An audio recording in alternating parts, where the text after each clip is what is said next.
Hello, everybody. So today, what we are going to be talking about is Oceania. This is an area of the world that not a lot of people really know a lot about, that often really isn't in history books, but we're going to talk about them today because there's some pretty cool achievements this group is going to have that, in the end, no one else in the ancient world did.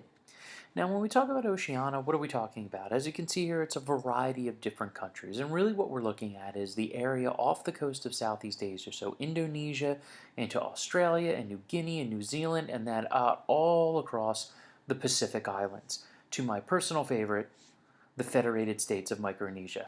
Just the fact that their entire name is the Federated States of Micronesia is pretty awesome, and my goodness, it's beautiful. A little dicey on the landing, as you see on the right. Definitely need a small plane here, but nonetheless, pretty cool. Now, map-wise, this is what we're talking about, okay? And what you need to understand, this area, as we circle it with the mouse, we're talking about thousands and thousands of miles. It's very hard for us to conceptualize how big the Pacific Ocean is, but when I talk to you about some of their voyages, I think you'll be impressed. So really in Oceania, the first area that actually was settled was Australia. We think, or we have settlements ranging back to about 60,000 years ago from Southeast Asia, where people migrated overland. Now this here below you see, this is a map or an image of what we feel Australia looked like about 50,000 years ago. As you can see, it's actually connected to New Guinea, and it really isn't that far. You have this string of islands that people could easily actually come over and almost walk. This was a huge freshwater sea, and it was covered in greenery. So in general, Australia was a pretty great place to live. Now, today, Australia, not quite as nice. There's quite a bit of desert, but 60,000 years ago, it was pretty impressive. Now, the people that live in this area are often referred to as Native Australians or the Aborigines. And again, there's lots of different tribes here, and that's what people need to understand. These folks do not necessarily call themselves Aborigines. It is kind of the title for the collection of them. But for the most part, many of these people live in similar situations today. They were hunter-gatherers. They lived primarily on the coast, although they would range inland. They did lots of cave painting. As you can see there on the left, a giant kangaroo that were much larger back then than they are today. But really, we don't know a whole heck of a lot else. Unfortunately, once again, you have something where we don't have a written language, but you have lots of stories that are passed down. But the Aborigines, I like to bring them up because they had a really cool kind of belief system in that they felt that this world was a dream world and that they existed in a dream state or dream time. And eventually, upon their death, they would wake up from the dream and then kind of go off into the afterlife. Really, really interesting. Now, the tough part about living in this area, though, was megafauna. There's a lot of scary stuff that will kill you in Australia. Today, Australia is like the home of every single venomous creature that has ever existed that can hurt you. And back then, it was even bigger. In the top left, you see a wombat that was bigger than a cave bear. On the bottom, they actually had a marsupial lion. The top right, that is a kangaroo. They had 10-foot tall kangaroos that would kick or hit you with a tail. And the most deadly, as you can see there, this kind of caveman-y guy, they had a lizard, which was the distant relative of the Komodo dragon. A Komodo dragon is 6 feet long and can eat you. This thing was 20 feet long. Now, eventually, they either died out because of lack of food or they evolved into something else, but ancient Australia, a pretty rough place to live. Now, the big group that we have here is a group that we refer to as the Austronesians, or better known as the Polynesian. Language-wise, we're talking about Filipino, Polynesian, New Guinean, and the Malay people. What you need to know about these guys is that they were the greatest mariners of the ancient world. They start in really what we think somewhere near modern day, like Singapore, Thailand, Vietnam, and then they eventually migrate over. into Australia, and then from Australia into Indonesia, they're then going to spread out across the Pacific Ocean around 3000 BCE in basically these glorified canoes, which they really didn't. They used some wind power, but a lot of it was power just with their arms. They made maps with seashells and kind of animal skins, and it was just incredible how far these guys were able to travel. Here's a map to give you an idea of how far they came from. If you follow the map, this is where my mouse, this is where we think they started, and then slowly but surely moving into modern day Indonesia, down into northern Australia, then we go out to places like Nauru and Kiribati, down to Samoa and the Society Islands. We pop back here to the Chatham Islands and New Zealand, over to Easter Island, the Marquesas, and then finally 1600 years ago, the Hawaiian Islands. They also went all the way out to Madagascar, and that's what a lot of people don't realize, that the people of Madagascar are actually descended from the Polynesians, not ethnic Africans. Believe it or not, ethnic Africans never had ocean-going vessels, so they never actually went from the area of Africa to Madagascar.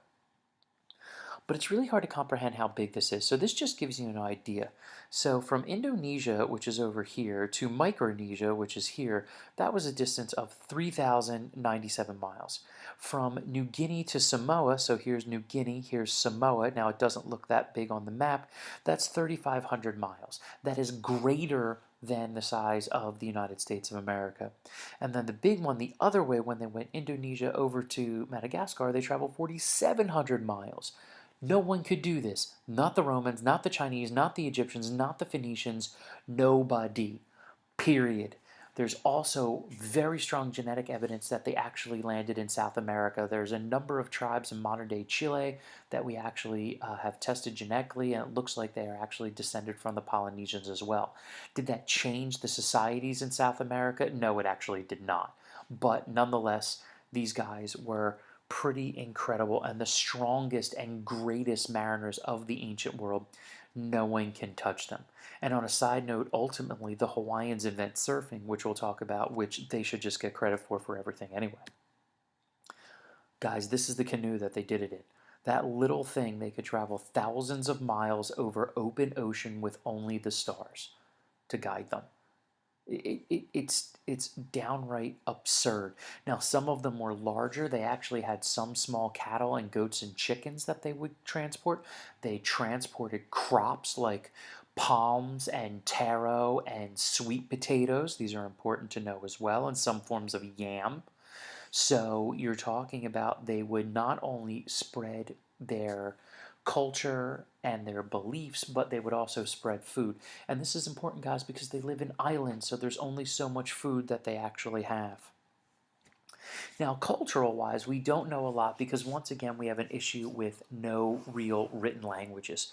What we do know that they were tribal groups and that typically had a chieftain that was in charge. Some were single islands, some would spread across a variety of islands, the biggest group I'll talk about later. Some used a council of elders, but really what we would see is that it was a male-dominated society, that the chieftains had a lot of say. They dominated the culture, but these groups are small. We're not talking about necessarily having nations or anything like that. You're really just looking at a few thousand on any given island. They just don't have enough room. What these groups also often did was fight each other. Some of these islands are very close, and these groups would fight each other. When you live on an island, you only have a certain amount of resources, and those resources are scarce, and as a result, we tend to fight over them. And we tend to be fighting over food and access to food. Unfortunately, just like the Americas, which we learned about, no real metal here. They're doing everything with stone tools and obsidian and stuff like that. But as a result, there really isn't a lot of stuff that they actually have. We don't see huge buildings. Why? Buildings are a waste of space on an island. So we don't have a written language, and so we don't know a ton about their culture. We know that the groups, for the most part, were very equal because everybody has to work together to survive. The biggest of all of these groups of these Polynesians were the Lapita. They were incredible explorers. This area in yellow, from the Solomons down to Tuvalu, Samoa, Fiji, and Tonga, we really give the Lapita the credit for occupying those islands. They do lots of fishing, and we'll talk about some of the advances of fishing that they do in the future. One of the big things they introduce to the diets of people are seaweed. Seaweed, a little bit salty. It's an acquired taste, but it is incredibly nutritious. We often call it a superfood. So if you want to get some good vegetables, you go eat some seaweed.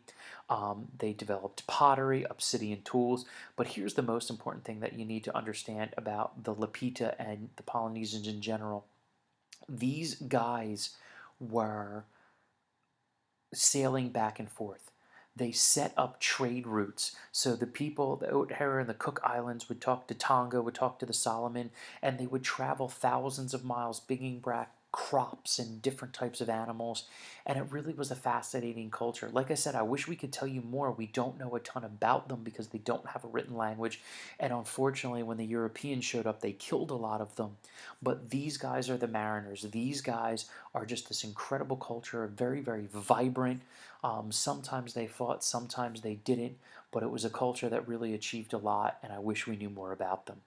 All right, so let's get those questions. Let's get a comment on the YouTube page, and I will see you guys tomorrow.